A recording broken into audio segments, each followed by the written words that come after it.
Hola amigos, ¿qué tal? ¿Cómo están el día de hoy? Muy bien, espero que todos estén muy bien, con mucha salud, porque en esta época que estamos ahora, pues ya sabemos que hay problemitas muy serios de salud y pues bueno, realmente pues primero que nada desearles eso, desearles que estén muy a salvo, con mucha salud y también que pues estén tomando las medidas adecuadas para eso, para estar bien, para que su familia esté bien, para que todos los que están cerca de ustedes estén bien.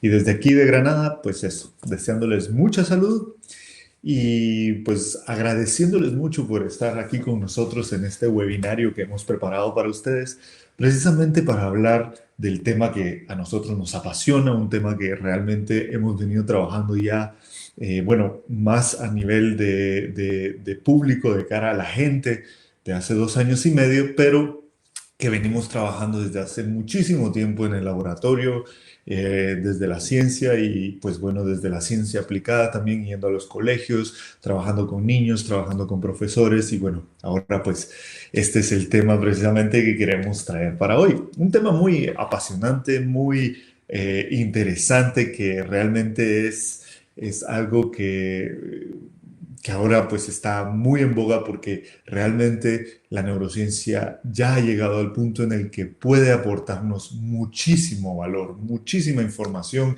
y muchísimas herramientas prácticas que podamos usar en el aula o también en la crianza con los niños. Si eres padre, si eres madre, seguro que vas a tener la posibilidad de utilizar estas herramientas no solamente en tu aula, no solamente con los niños que trabajas, sino también con tu familia, con tus niños, con tus sobrinos, etcétera. Yo, por ejemplo, tengo la gran fortuna de haber pues, sido tío ahora.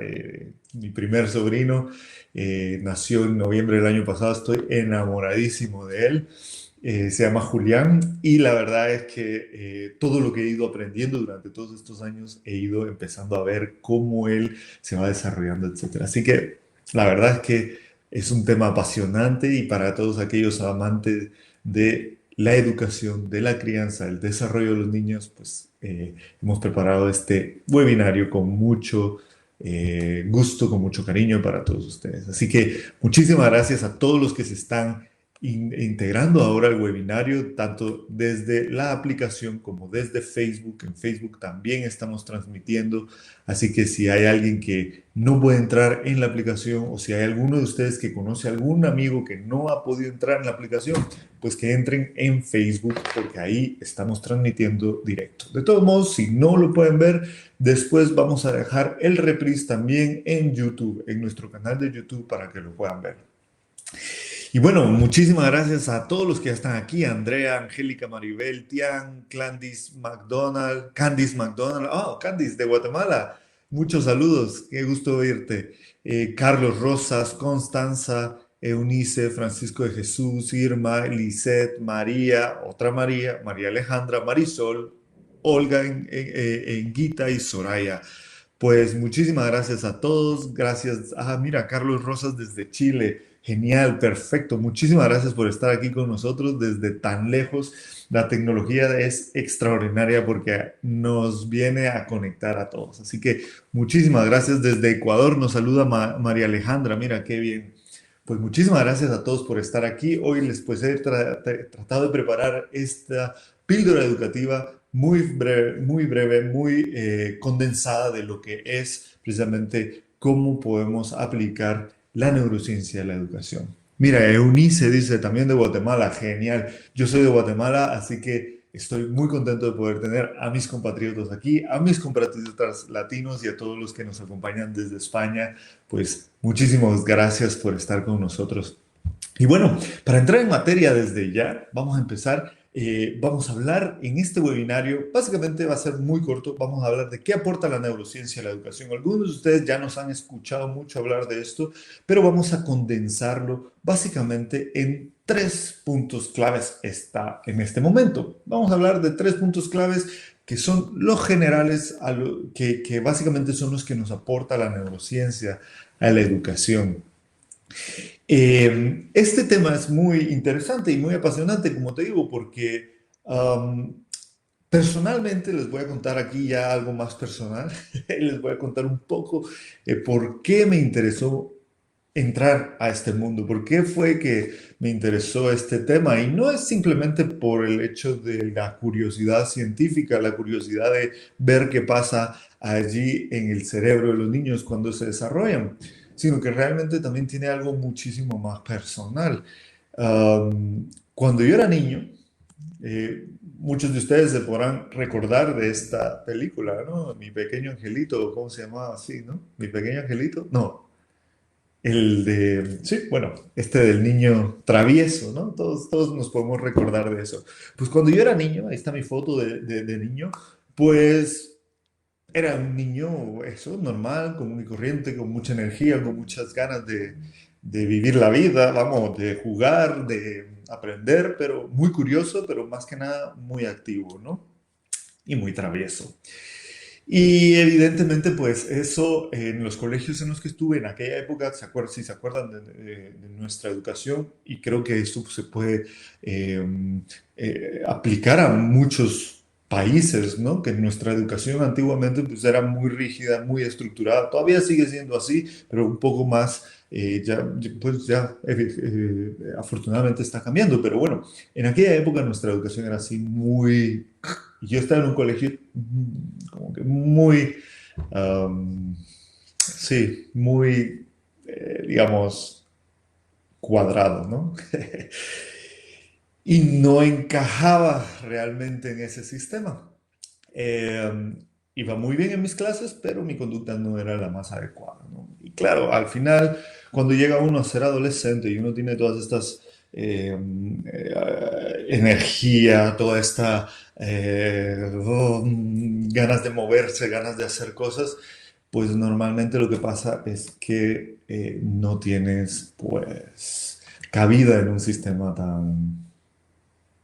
tan cuadrado. ¿Y qué pasa cuando eres adolescente? Pues empiezan a pasar cositas, empiezas a buscar la libertad, empiezas a buscar experiencias, empiezas a buscar algo que te ayude a entender qué es lo que está pasando, por qué las cosas son como son. Y bueno, normalmente en muchos casos nos metemos a tomar cositas. En mi caso, pues sí, usé drogas, usé muchas drogas, muchos tipos de drogas. Y evidentemente, pues esto hizo que mi vida pues tomara un rumbo no muy positivo, ¿no? Lastimosamente, pues he visto que muchos jóvenes, este no es un caso aislado, pues ahora muchos jóvenes en el mundo actual, pues toman este tipo de vida, ¿no? Toman este role model, se van hacia esto, ¿no? ¿Y qué pasa con eso? Pues evidentemente, pues hay un efecto en la conducta de los niños, en el futuro que espera. Muchos de mis amigos, pues tuve la suerte que muchos de mis amigos de esa época han podido desarrollarse bien, otros evidentemente entraron en muchos problemas y algunos lastimosamente fallecieron. Entonces, ¿qué pasó? Que bueno, evidentemente pues yo no quería quedarme ahí, no era mi objetivo y siempre estuve buscando cosas que me ayudaran a entender por qué me pasaba eso, cómo podía controlar mi conducta, cómo podía controlar mis emociones principalmente, cómo podía controlar las emociones que sentía tan profundamente, que sentía tan intensamente. Y eso me llevó precisamente a buscar técnicas, a buscar herramientas. Afortunadamente tuve la fortuna de que cuando tenía 16 años conocí a mi maestro de meditación. Yo practico la meditación desde hace ya 20 años y realmente empecé a meditar a los 16 y afortunadamente encontré este método. Este método me dio a entender y me ayudó a comprender de que podemos entrenar nuestra mente, que podemos entrenar las habilidades que nos ayudan a controlar nuestras emociones, a controlar nuestras conductas, a controlar nuestra impulsividad, ¿no? Incluso a tener más claridad mental. Entonces, al comprender y al entender que esto es posible y a encontrar este método, pensé, bueno, pero me gustaría llevarlo también al colegio. Si esto me lo hubieran enseñado a mí como parte del colegio, como parte de una asignatura, mi vida hubiera sido completamente distinta, no hubiera sido tan difícil. ¿sabes? Y realmente hubiera sido algo muchísimo más, a lo mejor me hubiera ahorrado muchísimos problemas. Yo no sé si alguno de ustedes se puede relacionar con este tipo de experiencias. Si puedes, si te relacionas con algún tipo de esta experiencia, por favor déjamelo en los comentarios, porque realmente es algo que es súper interesante, saber si realmente es algo más común de lo que uno cree o realmente son casos muy, muy fijos, ¿no? Pero bueno, la idea es que cuando yo logré encontrar estos métodos, me di cuenta que sí es posible controlar la mente. Entonces, ahí fue cuando me interesé en precisamente estudiar cuáles son esas habilidades, cómo esas habilidades se desarrollan y especialmente, ya habiendo experimentado que es posible entrenarlas, ¿cuáles son las bases del entrenamiento? ¿Por qué es posible hacer eso? En mi época, bueno, en nuestra época, si se acuerdan, en los 90, en los 80, reinaba mucho la idea de que la genética lo era todo. De que la genética, si tú venías con un tipo de genética, ya estabas frito. Ya ese era tu destino y no podías cambiar. Si eras hijo de un alcohólico o de un drogadicto, lo siento mucho, pero así te va a ir en la vida. ¿No? No sé si se acuerdan de eso. Pues yo me acuerdo muy bien que esa era la forma en cómo nos encasillaban en el colegio y por esa razón pues empecé a buscar esto y cuando me di cuenta que era posible cambiar, que era posible entrenar estas habilidades, la pregunta venía, ¿y cuáles son las bases? ¿Es cierto que se puede hacer? ¿Será que sí se puede entrenar el cerebro? Pues por eso es que me embarqué en todo el estudio de la psicología y especialmente de la neurociencia cognitiva. Afortunadamente tuve la gran fortuna de que en mi camino se fueron poniendo pues, los pasos para poder llegar hasta donde llegué y conocer precisamente el laboratorio de neurociencia de aquí de la Universidad de Granada con la profesora Charo Rueda, con mi compañera Lina Cómbita, otra compañera Alicia Abundis, que ahora está en México, y con más compañeros que pues estábamos interesados en el mismo tema. Y gracias a esto, pues me dediqué a estudiar esto. Mi tesis doctoral fue precisamente de entrenamiento cognitivo con juegos de ordenador y con procesos de meditación para ver cómo esos influían en los procesos cognitivos. Y de eso les voy a hablar un poquito más adelante. Así que precisamente eso fue lo que pasó. De esa investigación y de todo ese cúmulo de conocimiento que hemos tenido, no solo en nuestro laboratorio, sino en los laboratorios alrededor del mundo, es que ha salido Neuromindset. Y ahora, pues, gracias al trabajo que hemos hecho, mis colegas, doctor Peter Malinowski, que es de la Universidad de Liverpool, tuve la oportunidad de hacer una estancia con él de año y medio. Hemos trabajado por muchos proyectos acerca de la meditación y el entrenamiento cognitivo. La doctora Charo Rueda, que es una experta, es básicamente una de las expertas mundiales en todo lo que es el desarrollo, especialmente de la atención en los niños.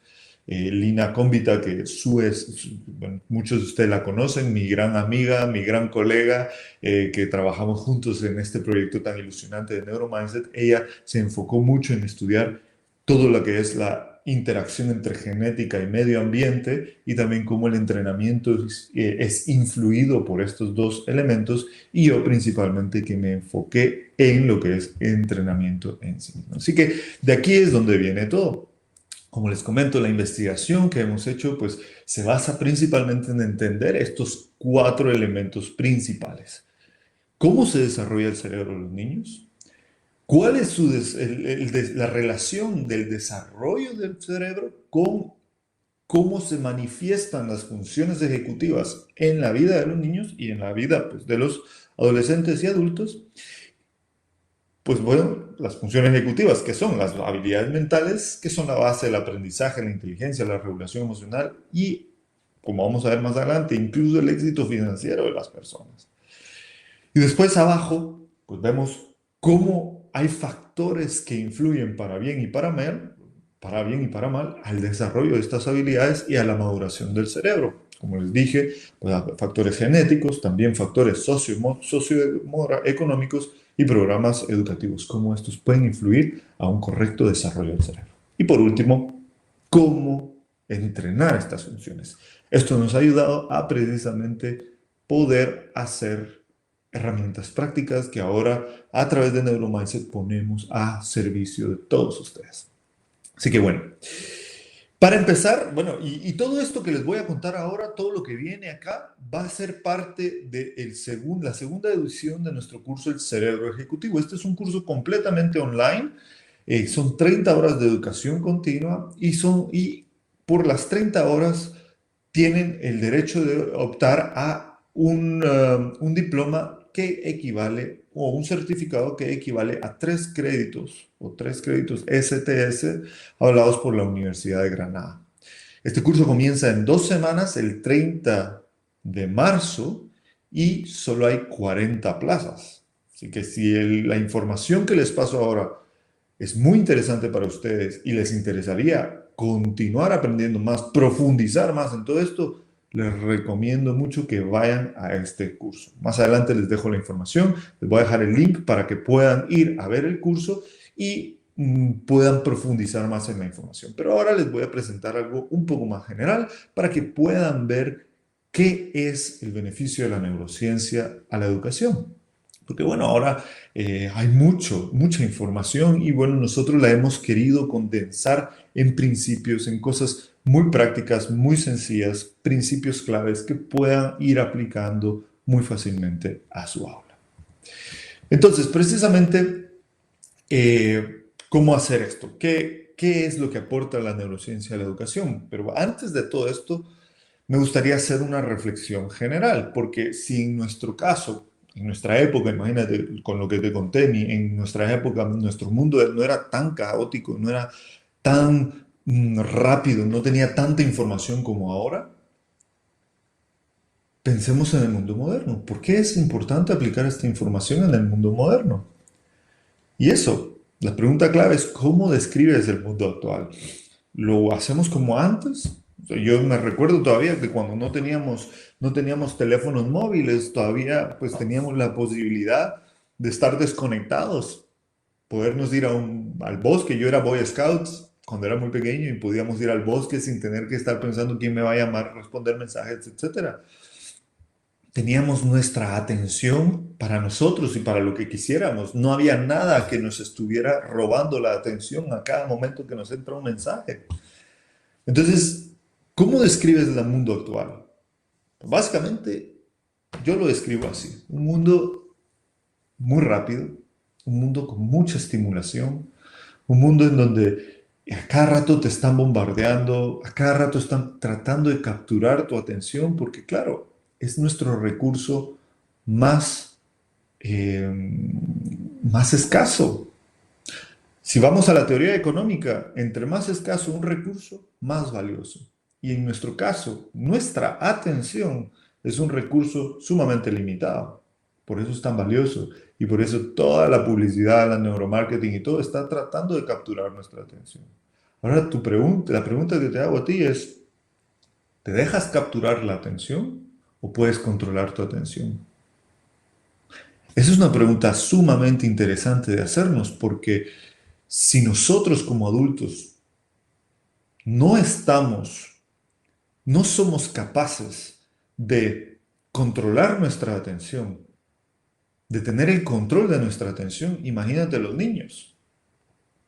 A los niños les exigimos en el colegio que estén sentados, que estén prestando atención, que no hablen, que se estén enfocando en su tarea, pero el mundo no les dice eso. El mundo alrededor a cada rato les están bombardeando con el nuevo kit de Fortnite, el nuevo juego de la Play, la tablet a cada rato está sacando cosas. ¿No? El Netflix con todos los juegos, todos los dibujos animados que quiera tener.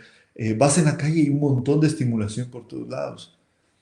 Si el niño está bombardeado de estimulación que captura su atención, no puede ejercer o no obtiene la estimulación que le permite desarrollar el control de su atención. Entonces, la sociedad actual es muy complicada, muy, muy, muy complicada y eso plantea muchos retos. Como vemos, nos plantea retos de regulación emocional, retos de autocontrol, retos que implican sí, elementos que implican un reto para el rendimiento académico, para el aprendizaje, para la toma de decisiones, para las relaciones sociales, razonamiento, concentración, o sea, un montón de retos. O sea, ahora, solo imagínate ahora con la crisis del coronavirus. Si te pregunto cuántas veces te has metido a ver las noticias en los últimos 10 minutos, ¿qué me responderías? O sea, estás tratando de trabajar y estás pensando cuántos casos hay nuevos. ¿Será que ya está llegando a Granada y no está llegando a Granada? ¿Será que van a cerrar Granada o no van a cerrar? ¿Será que van a cerrar el centro, lugar de comida o no? O sea, hay tantas cosas en nuestra cabeza que es muy complejo. Entonces, imagínense los retos que plantea esta sociedad para nosotros. Es más, ya el mundo moderno, los trabajos actuales ya no son iguales que antes, ya no requieren una competencia. Estaba escuchando un podcast, no sé si conocen a Tony Robbins, pero tiene un podcast muy interesante y en uno de sus podcasts hablaba una mujer diciendo cuáles son los retos para que tu carrera profesional en este mundo sea exitosa. Y decía, es que ya no es como antes, ya no nosotros ya no tenemos una carrera digamos, de escalera, ¿no? O sea, ya no es que obtengamos unas habilidades, nos metemos a un puesto y vamos subiendo en ese puesto, ese puesto, ese puesto hasta llegar a ser gerente de la empresa. Ya no es así. Ahora necesitamos continuar innovando, necesitamos continuar estudiando, necesitamos continuar desarrollando más habilidades para poder ser competitivos. Y eso somos nosotros. Imagínate el mundo que viene adelante.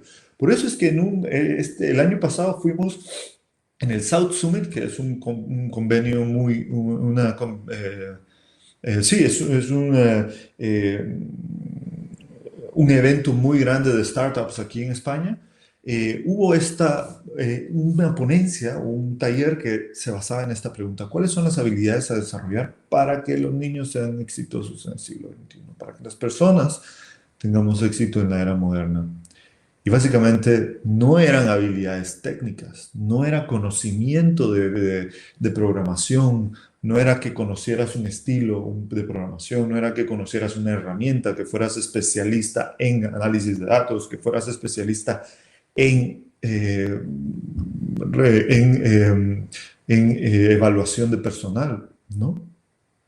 Es que fueras capaz de desarrollar estas habilidades: intraemprendimiento e innovación, liderazgo, resiliencia, aprendizaje constante y curiosidad, gestión de la imagen propia, comunicaciones y habilidades sociales, trabajo en equipo, flexibilidad y adaptación al cambio y valores sociales. O sea, imagínate lo que ha cambiado por completo. Estas son las habilidades que se requieren en una persona para este momento. Ahora la pregunta es, ¿esto lo hacemos en el colegio? ¿Estamos implementando estrategias, métodos educativos que nos ayudan a fortalecer el intraemprendimiento y la innovación o la resiliencia? Hay estrategias que trabajan la resiliencia explícitamente, muy pocas, ¿no? Entonces, por eso es que hemos tenido que empezar a buscar cuáles son las bases de estas habilidades. ¿Por qué? Porque si hay bases de estas habilidades, entonces va a ser más fácil poderlas trabajar, porque si fortalecemos las bases, esas habilidades se van a fortalecer, ¿no? Es como decir, si tú vas a ir a nadar, si quieres o correr una maratón, lo primero que tienes que hacer es fortalecer los músculos, porque sin músculos fuertes, tu cuerpo no aguantará y no va a poder correr la maratón. Pues lo mismo es la idea que teníamos. ¿Será que hay alguna forma de estudiar los procesos básicos que hacen que estas habilidades sean eficientes durante la vida? Porque si es así, entonces podemos desarrollar estrategias que van a atacar a esos procesos básicos, fortalecerlos, entrenarlos y después lo otro es mucho más fácil. Y de ahí es donde vienen precisamente las claves que les vamos a hablar en este webinario. Quiero básicamente hablar de 3 puntos clave que aporta la neurociencia de la educación para poder ayudar a fomentar eso, fomentar una educación que provea a los niños de aquello que necesitan para esta vida. Y estos elementos claves son muy importantes. Los voy a resumir, pero como te digo, en el curso del cerebro ejecutivo, ahí está todo muchísimo más desglosado, muchísimo más a profundidad, donde puedes ir a ver todos los detalles, todos los distintos subprocesos, todos los elementos clave que necesitas para poder ver más a fondo elementos y también poder aplicarlo mucho más fácilmente en tu aula. Pero aquí los vamos a hablar básicamente. ¿Qué aporta la neurociencia? Vamos a definirlo en estos tres puntos clave. El primero, hablamos de los principios básicos del desarrollo del cerebro. O sea, la neurociencia ya nos permite entender cómo se desarrolla el cerebro en los niños y en base a ese desarrollo entender cómo es que van surgiendo esas habilidades. ¿En qué momento de la edad es importante qué habilidad? ¿En qué momento va a surgir qué habilidad? ¿En qué momento es difícil que surja una habilidad porque las habilidades previas no están desarrolladas? Y esto ya no lo aporta la neurociencia. Segundo punto que vamos a hablar es cuáles son esos procesos, qué procesos son fundamentales para poder desarrollar estas habilidades. Y por último vamos a hablar de cómo entrenarlas. Eso es lo que vamos a hablar básicamente en este webinario. Si tienes alguna duda, ve anotándola en el chat porque así yo básicamente puedo hablar de esto cuando vaya terminando de dar esta charla, ¿vale? Bueno, entonces, ¿cuáles son los tres principios básicos del desarrollo? Básicamente vamos a hablar de estos tres. Como les digo, en el curso vamos a profundizar en ello, pero ahora se los voy a dejar muy delineados. Hay tres principios básicos. El principio que es de la no linealidad es un principio que suena un poco raro, ¿no? O sea, la forma de hablar, de llamarlo, pero básicamente a lo que se refiere es que el desarrollo del cerebro no es que va de menor a mayor, es decir, de pequeño a más grande, más grande, más grande, más grande. No es así. Aquí vemos el ejemplo con esta imagen. Cuando hablamos del desarrollo del cerebro o el crecimiento del cerebro, eso es muy interesante porque yo no sé si ustedes sabían, pero nosotros nacemos con un número limitado de neuronas. Pueden surgir más neuronas, lo que se llama la neurogénesis. Es un proceso que se acaba de descubrir hace unos cuantos años. Antes no lo sabíamos. Pero no es que se generen miles de millones de neuronas. No. Se generarán algunas, pero básicamente nacemos con el número limitado de neuronas. O sea, las neuronas con las que nacemos básicamente son las que vamos a tener durante el resto de nuestras vidas. Entonces, ¿qué hace que el cerebro crezca si no es el número de neuronas? Pues básicamente lo que hemos visto que hace que el cerebro crezca es el número de conexiones neuronales entre las neuronas. Esas conexiones que hacen que se comuniquen entre ellas, se pasen la información y puedan ir procesando esta información. Esto es a lo que le llamamos sinaptogénesis, ¿vale? Las conexiones entre neuronas se llaman sinapsis. Sinaptogénesis quiere decir creación de sinapsis. Entonces, esta creación de sinapsis es lo que se va desarrollando entre el nacimiento y los 6 primeros años de vida. Entonces, entre el nacimiento y los 6 primeros años de vida, como vemos aquí, hay una explosión de conexiones sinápticas. Sin embargo, estar conectados todos con todos no es funcional, no es eficaz, ¿no? Imagínate, por eso es que ponemos los cerebros así como con muchos niños, muchas personas así. Porque si tú vas a una fiesta y todos están hablando con todos, nadie se entera que está hablando quién, ¿no?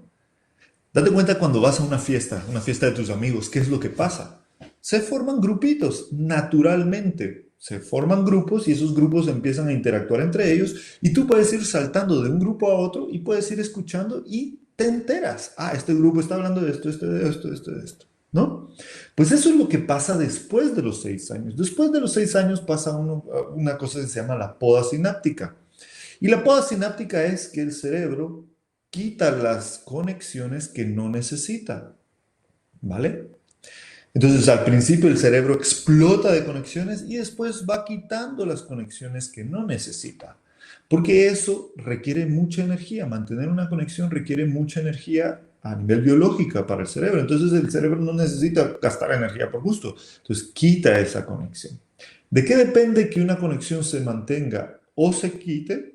De ahí viene el segundo principio básico que se llama use it or lose it. Úsalo o piérdelo. Las conexiones se mantienen si las usamos, si damos estimulación para que esas conexiones se mantengan. Si no las estimulamos, se retraen, se pierden. Y eso es así en todo el cerebro. Entonces imagínate, regresando a la reflexión que hicimos anteriormente, imagínate que el niño ahora no está obteniendo estimulación de que controle su atención, sino está obteniendo estimulación de que la atención está siendo robada por estímulos externos. Es decir, la atención la guía lo que está afuera y no la controla el niño. Esa es la estimulación que está recibiendo el niño normalmente. Entonces, ¿qué pasa con eso? El problema con eso es que básicamente las conexiones que están enfocadas en que el niño desarrolle el control de su atención, no están recibiendo la estimulación adecuada y por eso las pueden perder. No es que las pierdan de todo, porque sí se desarrollan, pero pueden ser más débiles. Y por eso es que empezamos a ver muchos niños con problemas de conducta, de hiperactividad, que no se pueden poner tranquilos. ¿Mm? Entonces, eso es lo importante de entender. Ven lo bonito que es, cómo es que uno va desarrollando este conocimiento, cómo puede ir informando a nuestro quehacer educativo. Ah, mira, Juan Manuel, ¿qué tal Juan Manuel? Gusto de escucharte desde Perú. Pues encantado de que ya estés con nosotros. No te preocupes porque si te has perdido algo del webinario, lo vamos a poner en el canal de YouTube para que lo podamos volver a ver. Entonces, precisamente ese segundo principio, como hemos visto, el del use it or lose it, es que si nosotros damos la estimulación, esa estimulación va a permitir que esas conexiones se fortalezcan y se mantengan. Si no damos esa estimulación, esas conexiones se van a ir precisamente debilitando, ¿vale? Y ahora el tercer principio, ¿en dónde aplicar la estimulación? ¿En qué momento vamos a estimular qué elemento? Porque eso es importante también. Si nosotros nos adelantamos a estimular un aspecto de nuestra cognición o de nuestra regulación emocional o de nuestra conducta, puede ser que no estemos a tiempo. Y puede ser que la estimulación que estemos dando no sea la más eficaz porque no es el momento adecuado. Por eso es que el tercer principio básico del desarrollo es el desarrollo del cerebro es jerárquico. Es decir, que lo más básico se desarrolla primero y después se desarrolla lo más complejo. ¿Qué es lo más básico? Todo lo sensorial, porque si no obtenemos información, si la información no entra en nuestra mente, no vamos a poder controlar nada, no vamos a poder procesar nada. Por eso, lo primero que se desarrolla son las áreas sensoriales, el lóbulo occipital, las áreas parietales, que es lo que están asociadas al sonido, etc. Eso es lo primero que se desarrolla cuando los niños son bebés. Y después, en la medida en que se van creciendo, van madurando cada vez más otros sistemas cerebrales. Eso lo podemos ver en esta siguiente gráfica y eso es lo que llamamos los periodos sensibles del desarrollo. Los periodos sensibles del desarrollo básicamente son esos momentos en los que el cerebro está con su máxima plasticidad, en su máximo apogeo de plasticidad, esperando la estimulación del medio ambiente para poder fortalecer esas conexiones que necesita. Y no hay un periodo sensible del desarrollo, uno me refiero. Hay varios periodos sensibles. ¿Por qué? Porque cada sistema tiene su propio periodo sensible del desarrollo. Por eso vemos aquí en esta gráfica que el sistema sensorial, el periodo sensible del desarrollo es principalmente desde el nacimiento hasta pasadito el primer año. Después empieza el lenguaje, pero no el lenguaje hablado, no el lenguaje de ortografía, de fonética. No, no, no, no tan así. Bueno, el de fonética, sí, pero no el lenguaje de lectura, ¿sabes? No el lenguaje de entender palabras, de conocer reglas gramaticales. No, no, sino el entender que nos podemos comunicar con la gente, las reglas de la comunicación, la fonética. Es muy interesante. Hay un estudio que muestra, que eso lo enseñamos en el curso, que muestra cómo entre los 8 y los 10 meses el oído del niño se desarrolla y desarrolla la capacidad de distinguir entre fonemas de lenguas distintas. Por ejemplo, entre la diferencia entre ra y la. Para americanos, nosotros usamos ra, entonces la podemos entender, pero los japoneses o los chinos, por ejemplo, no usan la R. Por eso es que a veces nos burlamos un poco de los chinos, ¿no? Con un eulo o tle eulo, ¿no? Pero es porque su idioma no tiene este fonema. ¿Qué pasa? Que cuando los niños, entre los 8 y los 10 meses, los niños pierden la capacidad de distinguir entre ra y la, los niños chinos. ¿Por qué? Porque su madre no utiliza ese fonema. Súper interesante. ¿Y después qué pasa? Después viene el periodo sensible del desarrollo de las funciones cognitivas superiores, todo lo que está enfocado, todo lo que está a cargo del lóbulo frontal y prefrontal. Y si ven, el periodo sensible de eso empieza desde a partir más o menos del año y medio, 2 años, pero se extiende hasta la edad adulta. Ahora sabemos que el cerebro no se termina de desarrollar hasta los 24 años. Así que si tienes hijos adolescentes o estás trabajando con estudiantes adolescentes, mucha paciencia. Mucha paciencia porque todavía no han terminado de desarrollar sus habilidades de conducta, especialmente en esta edad de los adolescentes. Es más que nada su capacidad de ser conscientes de lo que están haciendo, de controlar su conducta a niveles más refinados a través de ser conscientes de lo que está pasando. ¿Vale? Pero bueno, para seguir adelante, esto es precisamente lo que marca los periodos sensibles. Entonces, vamos a recordar los 3 principios básicos, que no es lineal, use it or lose it, úsalo o déjalo, y que es jerárquico. Procesos más básicos se desarrollan antes y después van desarrollando los procesos más complicados. Y bueno, esta gráfica es muy interesante porque esta gráfica lo que nos dice es precisamente cómo, qué tanto esfuerzo necesita el cerebro para cambiar dependiendo de las experiencias que tenemos del medio ambiente. O perdón, dicho de otra forma, ¿qué tanto esfuerzo tenemos que poner nosotros para que nuestro cerebro cambie? Y como vemos, entre los 2 y los 10 años, a muy poco esfuerzo, el cerebro cambia muchísimo en relación a las experiencias que va teniendo.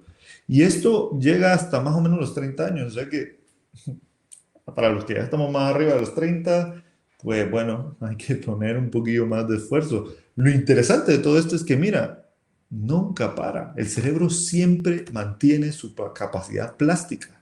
Así que si ahora tienes 40, 50 años y dices, no, es que no puedo aprender inglés porque no puedo. Mentiras. Tú puedes hacerlo. Lo único que necesitas es poner un poco más de esfuerzo. Eso sí es cierto. Pero se puede aprender todo lo que querramos. ¿Vale?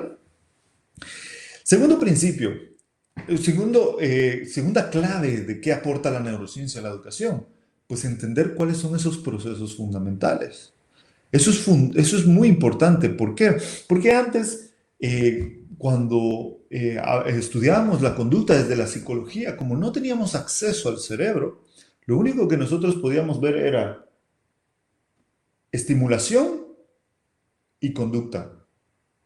O sea, estímulo y respuesta. Pero ¿qué pasaba entre el estímulo y la respuesta? Era muy difícil. No teníamos, simplemente podíamos hacer conjeturas, podíamos hacer inferencias de lo que podía estar pasando adentro en base a la conducta que estábamos viendo, pero no teníamos certeza de qué estaba pasando ahí adentro. Ahora, gracias a que podemos entrar al cerebro y ver lo que está pasando, hemos podido detectar incluso a nivel de subprocesos, qué subprocesos son los que están pasando en el cerebro para que una conducta sea lo que es. Y ahora sabemos que precisamente, como le comentábamos antes, las habilidades importantes para la escuela en el siglo XXI son básicamente estas. Ayudar al niño a que desarrolle perseverancia, lo que llamamos también en la mentalidad de crecimiento, que puedan ser capaces de solucionar problemas, no solo matemáticos, sino de la vida diaria, que tengan pensamiento crítico, autocontrol, adaptarse al cambio, que puedan motivarse a sí mismos, que tengan empatía, sobreponerse a la frustración, la resiliencia. O sea, imagínense las habilidades que necesitan para ser exitosos en el colegio en esta vida, en este momento. Y como les comentaba, todo esto tiene una base en el cerebro. Y la pregunta principal, ¿estos tendrán una base en común? Porque si tienen una base en común, si fortalecemos la base, podemos fortalecer más fácilmente esos talentos, esas competencias. Afortunadamente, tenemos la respuesta. Y es lo que llamamos las funciones ejecutivas. Estamos muy contentos de poder traer este tema darle difusión a este tema, porque a pesar de que las funciones ejecutivas es algo que se conoce o se sabe que son muy importantes, hemos visto con todos los profesores que hemos trabajado que hace falta pues precisamente este conocimiento para poder entender cuáles son las diferencias en las funciones ejecutivas, cómo son los procesos realmente de las funciones ejecutivas. Y por eso estamos tan contentos de poder traer esta información. Entonces, básicamente, el modelo principal de la memoria de las funciones ejecutivas plantea que las funciones ejecutivas tienen tres habilidades básicas. Lo que llamamos memoria de trabajo, lo que llamamos control inhibitorio y lo que llamamos flexibilidad cognitiva. Estos son los tres procesos básicos de las funciones ejecutivas. Mira, hay una pregunta de Irma Kosic. Irma, si me das unos momentitos, termino la presentación y con mucho gusto voy a contestar tu pregunta, ¿vale? Si alguien tiene más preguntas de lo que vamos haciendo, por favor vayan dejándolas ahí, que yo las voy a ir contestando al final del curso con mucho gusto. Entonces, ¿cuál es la memoria de trabajo? La memoria de trabajo básicamente es esa habilidad que nos permite mantener información activa en nuestra mente. Te doy un ejemplo muy rápido. Repite después de mí. 3, 2, 1. Muy fácil, ¿no? Pero ahora repite después de mí, al revés. Si yo quiero que me repitas los números al revés de lo que yo te los voy a decir, ¿vale? 9, 4, 5, 6. 6, 5, 4, 9. Eso tenías que decir. Entonces, para poder hacer esa operación, tú tienes que ser capaz de mantener los números activos en tu mente, pero después ser capaz de darle la vuelta a los números para poder repetirlos de la forma adecuada, ¿no? Pues esa habilidad de mantener la información activa y poderla manipular en tu mente de forma abstracta, eso es lo que conocemos como memoria de trabajo, ¿vale? Tiene muchos subprocesos, todo esto lo explicamos en el curso del cerebro ejecutivo, como te he comentado, pero básicamente para que tengas una idea, esto es lo que es la memoria de trabajo, esa habilidad de mantener esa información activa. Segundo, el control inhibitorio. El control inhibitorio básicamente es la habilidad de inhibir un impulso, una respuesta, un comentario, una acción, incluso una emoción que no sean las adecuadas para la respuesta. Entonces, por ejemplo, el juego de Simón Dice. ¿Algunos de ustedes han jugado Simón Dice cuando eran chiquitos? ¿Se acuerdan? Ese juego en donde si Simón lo dice, lo haces, si no lo dice, no lo haces. Pues aquí ya les estoy dando un juego para su clase que pueden aplicar para entrenar funciones ejecutivas. Simón dice, esto lo hacemos todos de chiquito. Y decía, Simón dice, tócate la cabeza. Simón dice, tócate las orejas. Simón dice, tócate la nariz. Simón dice, tócate los cachetes. Simón dice, tócate la barbilla. Tócate los ojos. No lo tenía que hacer porque Simón no lo dijo, ¿no? Pues eso. El proceso que nos ayuda a detener esto es lo que llamamos control inhibitorio. Y aquí parece muy sencillo, pero es muy profundo porque es lo que también nos permite controlar una emoción. Por ejemplo, cuando te dan ganas si alguien te está diciendo algo y te dan ganas de pegarle un grito y dices, no, tranquilo. Eso es control inhibitorio. Cuando los niños están en el colegio y están corriendo, están haciendo cosas o necesitas que estén centrados en una cosa y ellos no pueden dejar de ver lo que está haciendo el otro compañerito, es porque tienen bajo control inhibitorio, no pueden inhibir el impulso, sus deseos, ¿no? Lo siguiente es la flexibilidad cognitiva. La flexibilidad cognitiva es un proceso que nos ayuda a cambiar de reglas flexiblemente.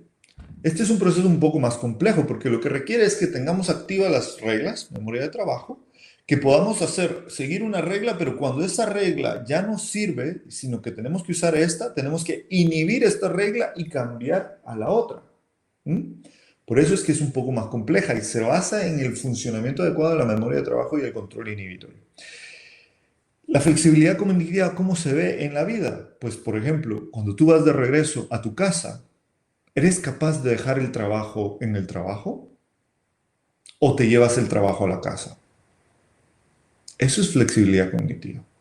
Y todos sabemos que si no eres capaz de hacer eso, puede ser muy delicado, ¿no? Puede ser algo que pueda afectar a tu vida diaria, ¿no? Porque tú vas a casa y tienes un problema en el trabajo y no lo puedes dejar en el trabajo, puede ser que reacciones mal con tus hijos o con tu pareja. Entonces, esa habilidad de cambiar flexiblemente entre sets de conductas, de emociones, de pensamientos, eso es una habilidad muy importante.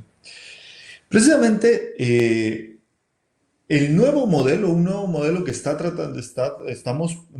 saliendo y está teniendo más fuerza cada vez, habla de que en vez de tener tres habilidades básicas, podemos dividirlo en dos fundamentales: atención y memoria. La atención, ¿por qué? Lo que llamamos la atención ejecutiva. Pues la atención ejecutiva, básicamente, según los estudios que hemos hecho, utiliza o es la encargada de la flexibilidad cognitiva y el control inhibitorio. Básicamente. Todo esto lo explicamos en el curso con más detalle para que puedas entender anatómicamente precisamente por qué decimos que la flexibilidad cognitiva y el control inhibitorio, son parte de la atención ejecutiva. Pero básicamente es así. La memoria de trabajo, la capacidad de mantenimiento de la información activa, y la atención, la capacidad de mover tu foco atencional, de enfocarte en algo, de trabajar con algo, de eliminar distracción para ser capaz de focalizar en algo, de observar qué está pasando en tu mente.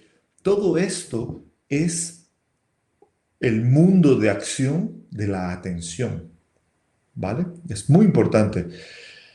Y la atención es uno de los más grandes desconocidos, porque cuando hablamos de atención, normalmente siempre nos dicen la capacidad de enfocarnos, la capacidad de estar atento, ¿no? ¿Qué más?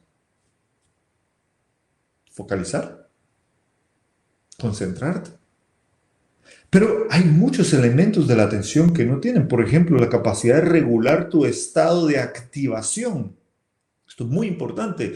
La atención requiere, nuestra mente, para que nosotros podamos prestar atención de algo, requiere que estemos en un nivel de activación sumamente óptimo. Porque si estamos muy activados, no vamos a prestar atención. Es como cuando los niños llegan del colegio, del recreo, y están sobreactivados y tú les dices, siéntense todos, ahora presten atención. Imposible, porque los niños vienen sobreactivados. Entonces lo primero que tienes que hacer es hacer algo para bajar el nivel de activación de manera que ellos puedan llegar al nivel óptimo y de esa manera puedan prestar bien atención. Si estamos hipoactivados, es decir, no tanta activación, ¿qué pasa? Nos dormimos. Esto es lo que pasa, por ejemplo, cuando vamos al cine y vemos una película que no nos está gustando, una película aburrida y estás así y encima estás sentado encorvado así y de repente estás como, y de repente escuchas los aplausos y dices, ¿qué pasó? ¿Qué pasó? Oh, ah. Pues eso es porque el nivel de activación baja y tu mente se empieza a embotar. Entonces eso es precisamente lo que es otro de los aspectos de la atención importante. Y todo esto lo describimos con más profundidad en el curso del cerebro ejecutivo cognitivo. Entonces, bueno, para seguir avanzando, estas funciones ejecutivas son la base de los procesos más complejos: planificación, resolución de problemas, razonamiento. ¿Y cómo sabemos eso? Te pongo el ejemplo de la relación de las funciones ejecutivas con la inteligencia. Por ejemplo, este es un ítem de uno de los tests de inteligencia que usamos. Solo uno. Si yo te pregunto, ¿cuál de estos tres pares de ítems que hay abajo, a nivel de columnas, puedes usar para formar el ítem de arriba?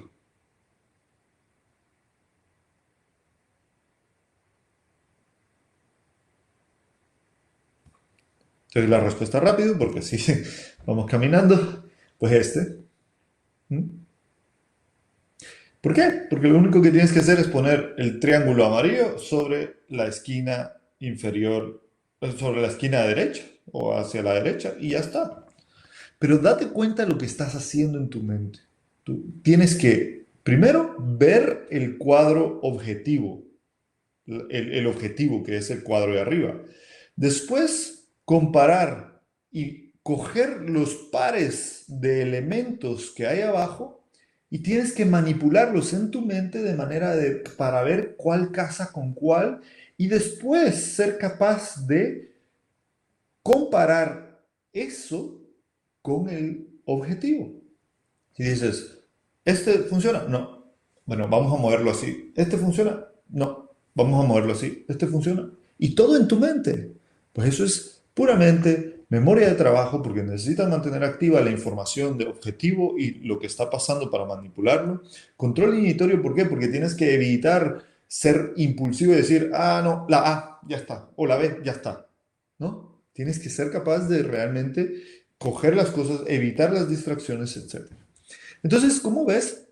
Precisamente la inteligencia, y bueno, como te digo de nuevo, todo esto lo vemos más a profundidad en el curso, pero precisamente habilidades como la inteligencia son fundamentales, fundamentalmente basadas en la eficacia de las funciones ejecutivas. Eso también lo vemos a nivel de estudios neuroanatómicos. Mira, cuando ponemos a una persona a hacer pruebas de inteligencia, las áreas asociadas a la inteligencia, mira cuáles son. Básicamente, dorsolateral prefrontal y prefrontales.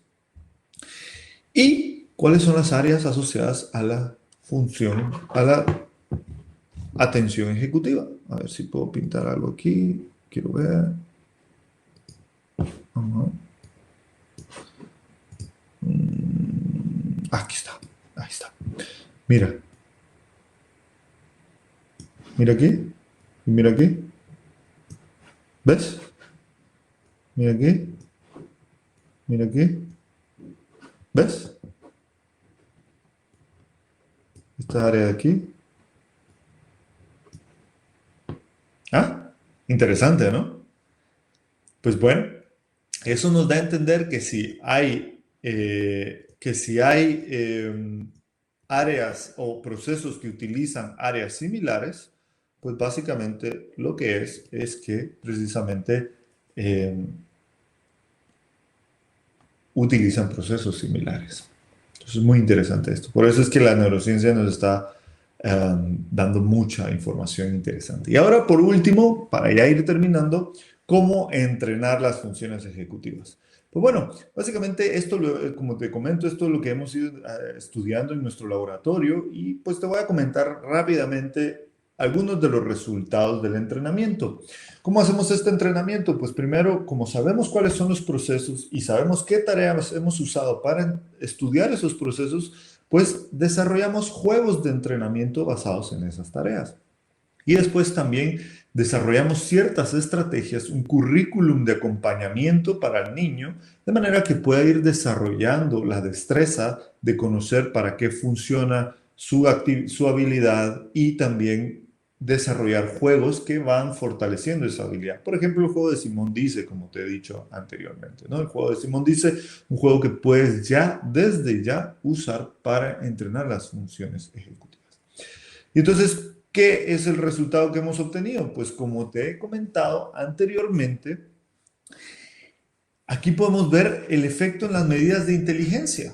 Precisamente, cuando los niños son entrenados, y esto te lo voy a enseñar aquí, cuando los niños son entrenados, podemos ver básicamente cómo después del entrenamiento su inteligencia aumenta. ¿Ves? Estos son dos estudios distintos.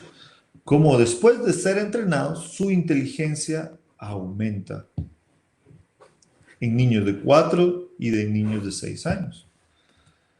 Esto también lo vemos en el estudio que tuve, pero de uno de los estudios de mi tesis, pero también lo vemos a nivel cerebral, como cuando entrenamos, en este caso vemos este aspecto aquí, cuando entrenamos, el proceso de atención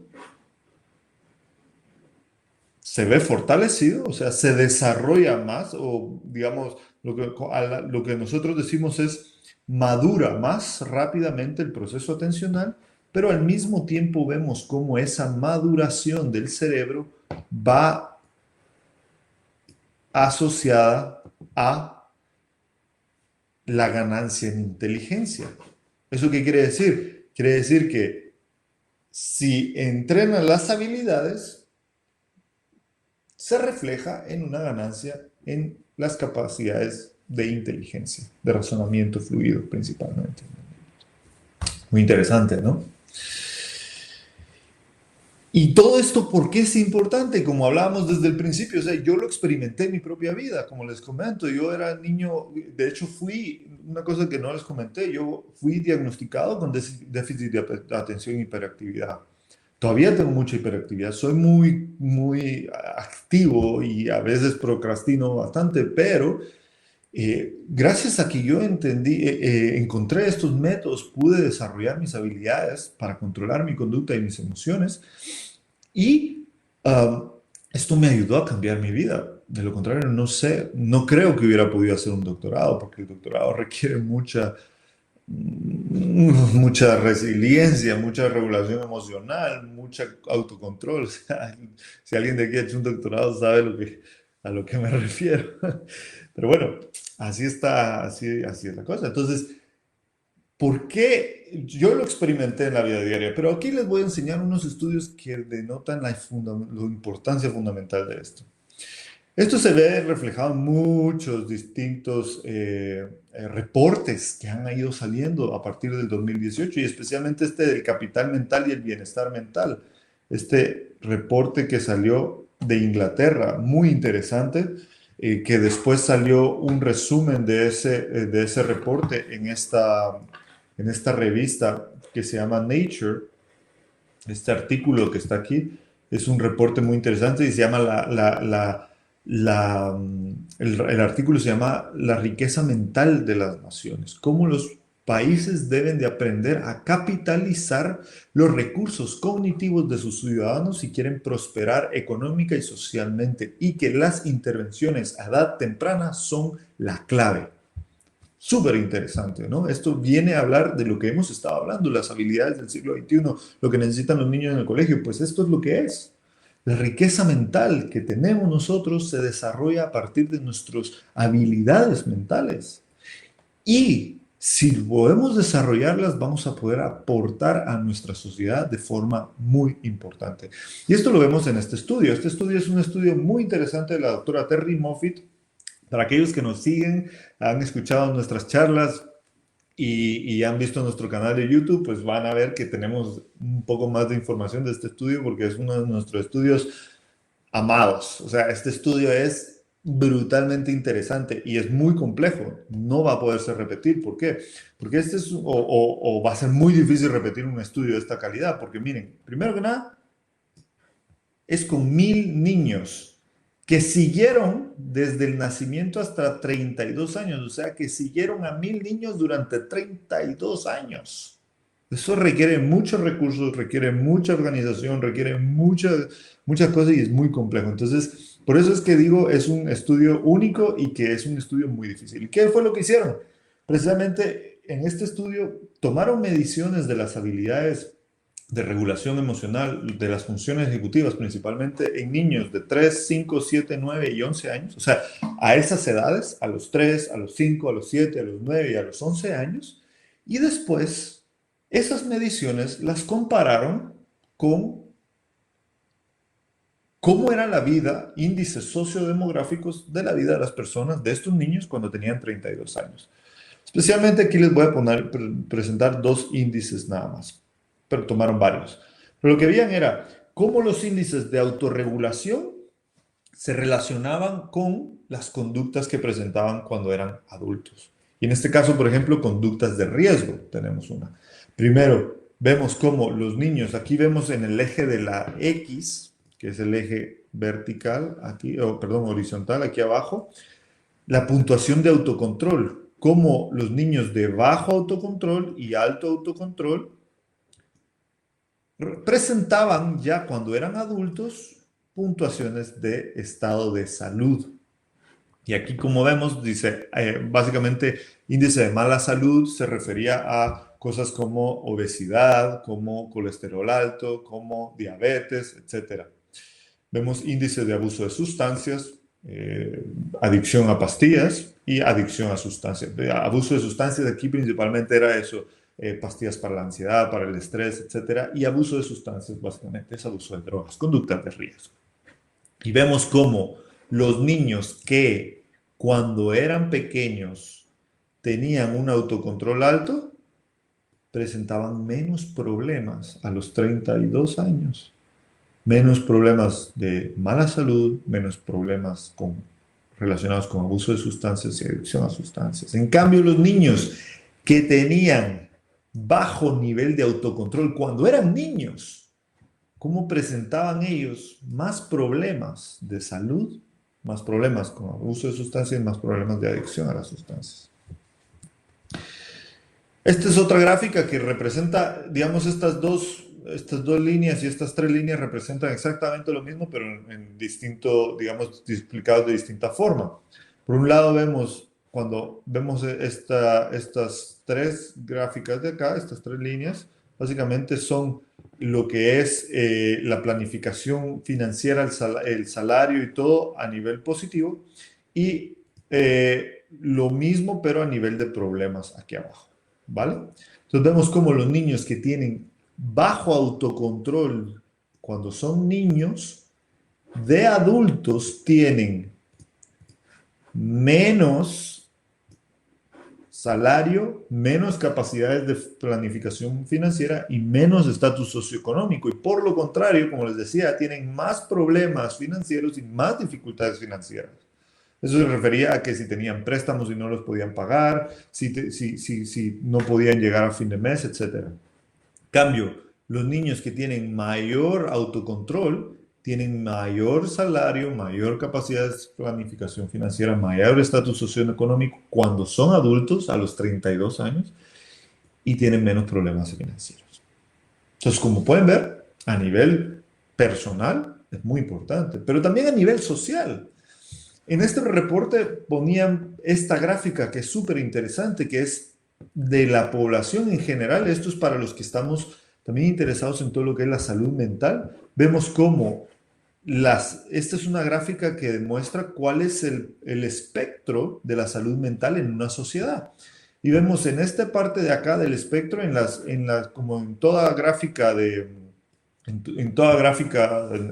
curva normal, las colas son donde está lo peor y lo mejor, pero tienden a ser menos, ¿no? Entonces aquí le llamamos problemas mentales a problemas mentales serios.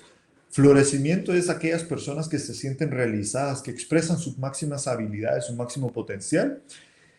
Vemos lo que es el padecer mental, que es, bueno, personas que tienen estrés de vez en cuando, que tienen algún tipo de dolencia no seria, pero sí, digamos que sí están estresados, en algún momento tienen depresión, etc.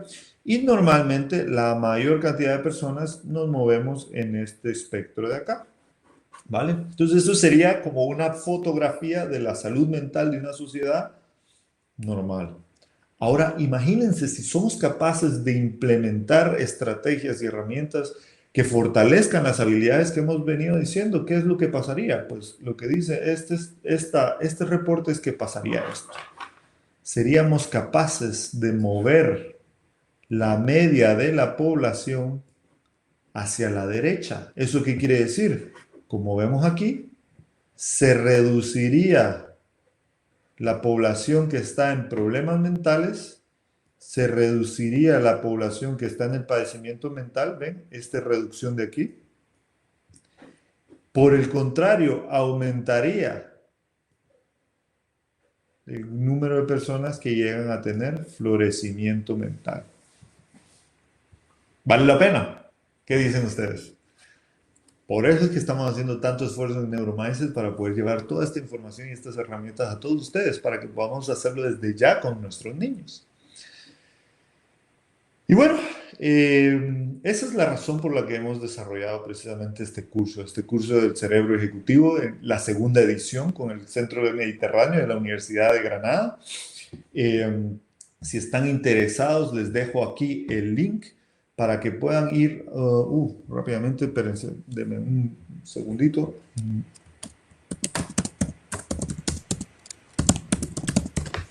Para que puedan ir rápidamente al colegio, bueno, al colegio no, a la página del curso y puedan inscribirse, porque realmente es un curso muy interesante, es un curso que realmente hemos puesto mucho esfuerzo en poder hacer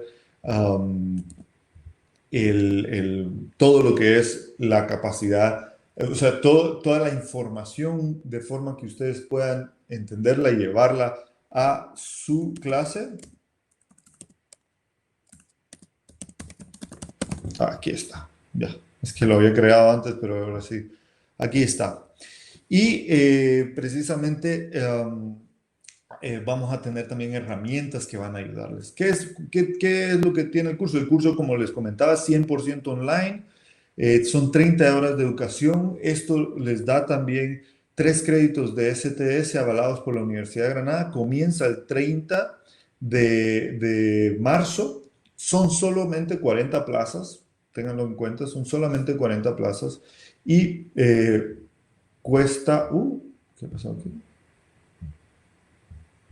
Sí, me escuchan todavía, sí, ¿no? Y cuesta 110 euros. Eso lo pueden ver en la página de la universidad.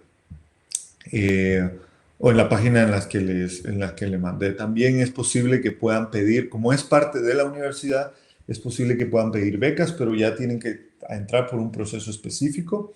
Así que son solamente 40 plazas las que quedan, como les digo, en esta segunda edición. Esto es lo que vamos a ver, el desarrollo del cerebro, pues muchísimo más a profundidad, funciones ejecutivas muchísimo más a profundidad, el desarrollo infantil de las funciones ejecutivas y cómo estas funciones ejecutivas pues impactan en las distintas áreas, aprendizaje, inteligencia, desarrollo social, desarrollo emocional, lectoescritura, razonamiento matemático. Después, las funciones ejecutivas cuando fallan, qué pasa con el TDAH, qué pasa con el trastorno del espectro autista, qué pasa con los problemas de aprendizaje, los problemas de conducta. Y por último, hablaremos precisamente del entrenamiento, qué hábitos potencian las emociones, las funciones ejecutivas en el aula, qué programas de entrenamiento hay, qué programas son basados en procesos o qué conocemos como entrenamiento basado en procesos, programas curriculares, entrenamiento metacognitivo y entrenamiento en el mindfulness y también métodos y técnicas para poder practicar en el aula. Así que bueno, este es el curso que hemos preparado, esperamos contar con ustedes y ahora mismo me voy a dedicar a responder las dudas que han dejado en el chat.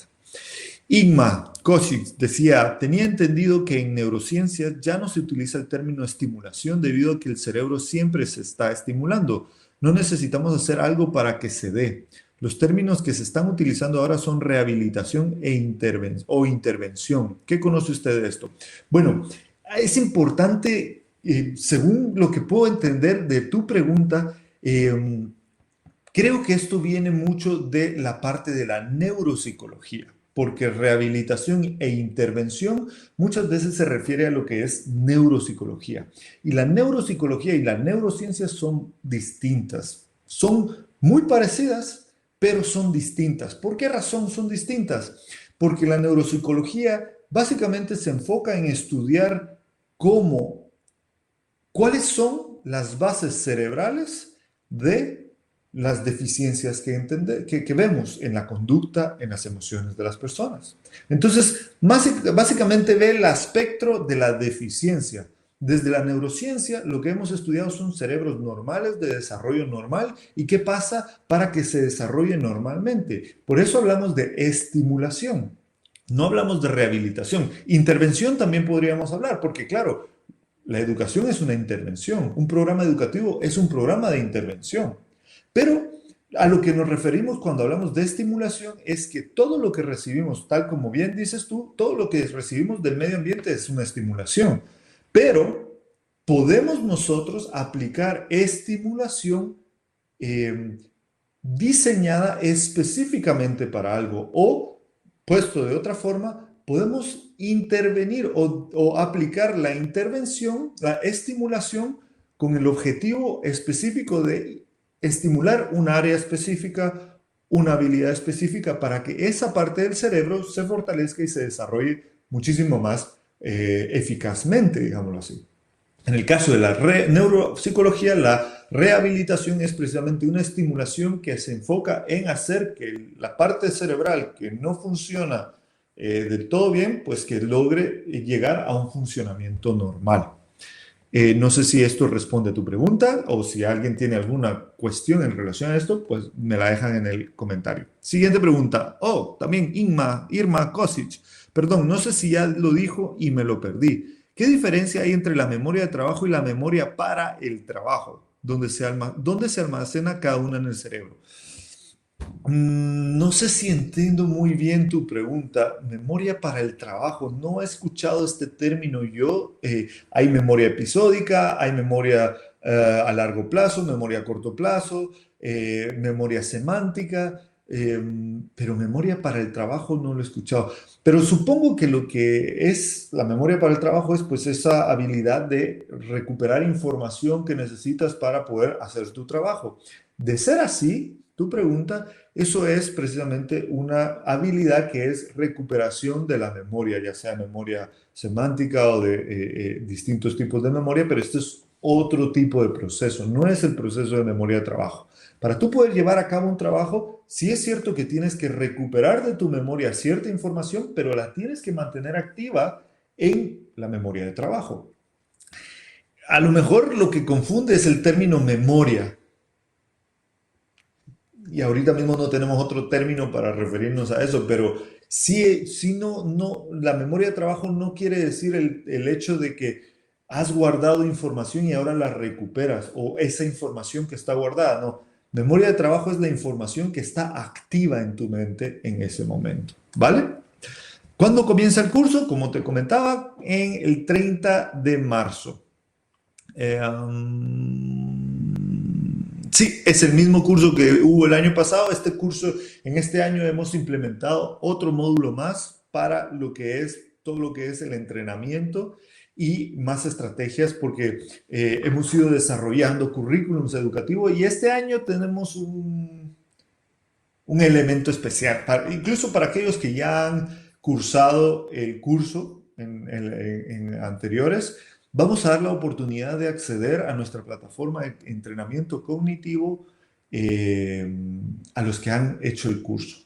Así que para los que ya han hecho el curso, están aquí escuchando, o para los que quieren hacer el curso, sepan que una de las ventajas que van a tener, uno de los bonuses que van a tener al terminar el curso es que vamos a darles acceso a nuestra plataforma de entrenamiento cognitivo. Esta la estamos a punto de sacar al mercado ya para que pueda ser usada en el colegio. Hemos diseñado un currículum completo educativo en el cual se incluye la plataforma, pero para aquellas primeras personas que quieran empezar a usar, aquellos que han estado con nosotros desde el principio y han estado pues confiando en nosotros de eso, vamos a darles la oportunidad de acceder a estos juegos de forma muy fácil, muy barata y ahí sí que con muchísimas facilidades. Pero eso les vamos a dar la información en el curso. Genial, Tania. Muchísimas gracias. Dice que lo recomienda. Muchísimas gracias, Tania. Vamos a ver, dice Andrea, del curso me gustaría saber si puedo acceder desde fuera de España y si me dan certificado de la universidad. Efectivamente, Andrea, el curso lo puedes acceder desde cualquier parte del mundo en el que estés y el certificado te llega a cualquier parte del mundo. Claro, si estás en Latinoamérica, te mandamos el certificado, bueno, lo manda la universidad, el certificado lo manda la universidad a tu correo, a tu cuenta de correo. Me gustaría saber si al finalizar el curso tendré herramientas para aplicar pruebas a mis alumnos 6 a 12 años y ver el nivel de sus funciones ejecutivas y estimularlas. No vamos a hablar de pruebas de funciones ejecutivas porque en principio es más que nada pensado en desarrollo y entrenamiento de las funciones ejecutivas que de evaluación de las funciones ejecutivas, aunque sí el módulo que tenemos ahora preparado, el nuevo módulo, pues sí va a hablar un poco acerca de lo que es la evaluación de las funciones ejecutivas. Entonces, eso es principalmente. Juliana, si no soy profesional, puedo hacer el curso. Quiero aplicar estas prácticas en nuestro grupo de comunidad de padres responsables. Perfecto, excelentemente, Juliana. Muchísimas gracias. Sí, puedes hacerlo. Vas a encontrar algunos términos técnicos, definitivamente, pero hemos hecho el curso de forma que vamos introduciendo poco a poco los términos técnicos para que la gente no se pueda perder. De todos modos, como es online y puedes repetir los vídeos las veces que necesites para poderlo ir viendo, poder ir entendiendo mejor, no hay ningún problema y nosotros vamos a hacer ese acompañamiento para que puedas ir haciendo las preguntas que necesites. ¿En qué medida el juego de estimulación, en qué medida el juego estimula las funciones cognitivas? Pues eso es lo que comentaba en nuestros estudios de investigación. Pues esos son los mismos juegos que hemos usado en estos estudios y en los que hemos visto precisamente cómo los juegos que tenemos en la plataforma básicamente fortalecen la atención, fortalecen la memoria de trabajo, fortalecen las habilidades, los subprocesos atencionales, control inhibitorio, flexibilidad mental y también cómo impactan a, por ejemplo, la inteligencia. Este es, por ejemplo, los datos de uno de los estudios, también cómo impactan a la maduración del cerebro, cómo fortalecen la maduración del cerebro cuando el niño los practica. Entonces, ¿en qué medida el juego estimula las funciones? Pues en la medida en que el niño hace esas habilidades, en esa medida el cerebro va obteniendo la estimulación que necesita para fortalecer esos procesos. Esa es la idea. ¿Cuál es la efectividad de gimnasia cerebral? ¿Brain Gym puede ser? Pues mira, si es el Brain Gym, no conozco muy bien el currículum, pero en principio, si está basado en principios similares a estos, como te comenté, eh, pues probablemente tengan sean eficaces. No he visto estudios de Brain Gym hasta ahora. He visto estudios de currículums como el Montessori, hay otro currículum que se llama Tools of the Mind, hay currículums que se enfocan en el desarrollo de la compasión, etcétera, y esos son muy eficaces. Han mostrado mucha eficacia también, pero de Brain Gym no recuerdo muy bien. Pero te puedo buscar, con mucho gusto. Podemos hacer puedo buscar y podemos hacer un vídeo para el canal de YouTube en donde hablemos de eso mismo. ¿Cuál es la efectividad? Ajá. ¿Es factible desarrollar las funciones ejecutivas en educación superior? Sí, sí, Juan Manuel.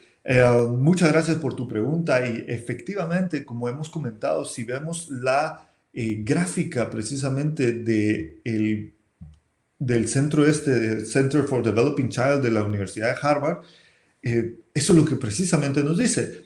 Es cierto que va a necesitar más esfuerzo por nuestra parte, pero siempre podemos desarrollar las funciones ejecutivas. Como les comentaba desde el principio, yo sigo practicando los ejercicios de meditación mindfulness y llevo 20 años practicándolo y todavía aún sigo notando cómo cada día que los voy practicando, cada día que los pongo en práctica, van ayudándome a mejorar mis capacidades de atención, de concentración, a dejar de procrastinar, a regular mis emociones, porque hay momentos en la vida en donde uno pues, se topa con situaciones difíciles y cuando uno se da cuenta cómo estas habilidades han sido fortalecidas con entrenamiento, así uno ve que aun cuando uno ya es grande, uno ya es mayor, uno puede entrenar estas habilidades. Les cuento otro evento así muy normal, ¿no?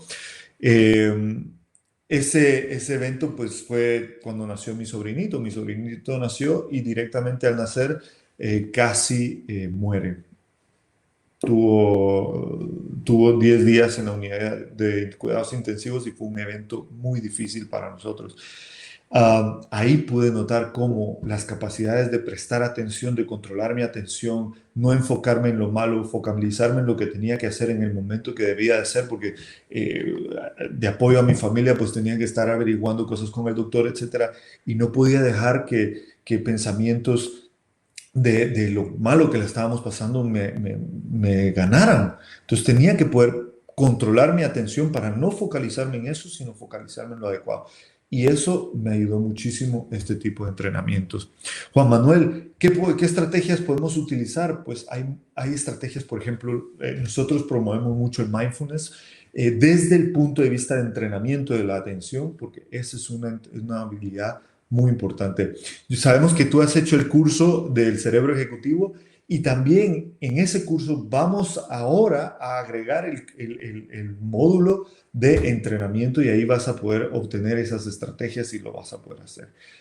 Así que en muy breve, en cuestión de semanas, vas a tener el módulo ahí y ahí vas a poder obtener más estrategias. Así que bueno, voy a ir cerrando. Si hay alguien más que tiene dudas, de nuevo vuelvo a poner aquí el botón para que puedan ir al curso directamente, para puedan ir a ver la página del curso. Y vamos a ir a la última pregunta, Tania. Me interesa acceder al nuevo material del curso y sí, ya lo hice el año pasado. ¿Y hay una manera que tengo que inscribirme nuevo desde cero? No. No te preocupes, no te tienes que inscribir desde cero, ya que lo hiciste el año pasado. Lo único que va a hacer es que vamos a agregar ese nuevo módulo y ahí vas a poder accederlo en cuanto lo agreguemos. Vamos a mandar un correo para todos los que han hecho el curso y ahí van a poder acceder a eso. El precio del curso son 110 euros, equivale a lo que sea equivalente en tu país. Eso puedes meter en Google Currency Converter o algo así y ahí te sale la conversión para la moneda de tu país. Así que bueno, muchísimas gracias a todos por haber estado aquí. Vamos a ir cerrando, que ya 1 hora y 20. En serio, muchísimas gracias a todos todos los que están aquí. Eh, ha sido un momento muy interesante pasarlo con ustedes. Espero que esta información les haya aportado valor, les haya dado algo más que puedan usar para su vida, para la vida de sus estudiantes y para su práctica profesional, sea lo que sea que hagan, sea que estén en el colegio, sea que estén en una clínica, sea que lo hagan con sus niños. Muchísimas gracias. Como les digo, les deseo mucha salud, muchas precauciones, por favor, por lo del coronavirus. Y cualquier duda, ya saben, pueden ir a nuestra página de Facebook. Vamos a dejar este vídeo de nuevo en el canal de YouTube para que lo puedan ver y puedan repasar y para que las personas que ustedes crean que quieran conocer más de esto puedan ir y ver en nuestro canal de YouTube. Así que muchísimas gracias. Les deseo un muy feliz jueves para todos ustedes y de nuevo mucha salud, mucho cuidado y nos vemos pronto. Muchísimas gracias.